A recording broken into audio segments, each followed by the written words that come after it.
പുസ്തകത്താളുകളിലെ അറിവിനപ്പുറം മണ്ണും മനസ്സും ചേർത്ത് പിടിച്ച് കുന്നംകുളം എക്സൽ പബ്ലിക് സ്കൂൾ വിദ്യാർത്ഥികൾ.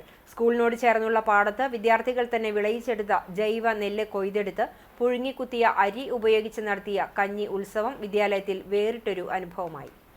വിത്തുപാകുന്നത് മുതൽ കൊയ്ത്തുവരെ 6ാം ക്ലാസ് മുതലുള്ള വിദ്യാർത്ഥികൾ നെൽകൃഷിയുടെ ഓരോ ഘട്ടത്തിലും സജീവ പങ്കാളികളായിരുന്നു. ഞാറുനടിയിൽ, കളപറിക്കൽ, കൊയ്ത്ത് തുടങ്ങിയ കൃഷിപ്പണികൾ നേരിട്ട് അനുഭവിച്ചറിഞ്ഞാണ് അവർ ഈ വിളവെടുപ്പിലേക്ക് എത്തിയത്. പൂർണ്ണമായും ജൈവ രീതിയിലായിരുന്നു കൃഷി എന്നത് ഈ സംരംഭത്തിന്റെ മാറ്റുകൂട്ടുന്നു. വെച്ചൂർ പശുക്കളും പച്ചക്കറിത്തോട്ടവും കൃഷിക്കാവശ്യമായ ജൈവവളം ലഭ്യമാക്കുന്നതിനായി കേരളത്തിന്റെ സ്വന്തം ഇനമായ വെച്ചൂർ പശുക്കളെ സ്കൂൾ അങ്കണത്തിൽ തന്നെ പരിപാലിക്കുന്നുണ്ട്. സ്കൂളിലെ സമൃദ്ധമായ ഫാമും പച്ചക്കറിത്തോട്ടവും വിദ്യാർത്ഥികളുടെ കാർഷിക അഭിരുചി വളർത്തുന്നതിൽ വലിയ പങ്കുവഹിക്കുന്നു. കഞ്ഞി ഉത്സവത്തിന് കറികൾ തയ്യാറാക്കുന്നതിനാവശ്യമായ മുഴുവൻ പച്ചക്കറികളും സ്കൂൾ തോട്ടത്തിൽ നിന്ന് തന്നെയാണ് ശേഖരിച്ചത്.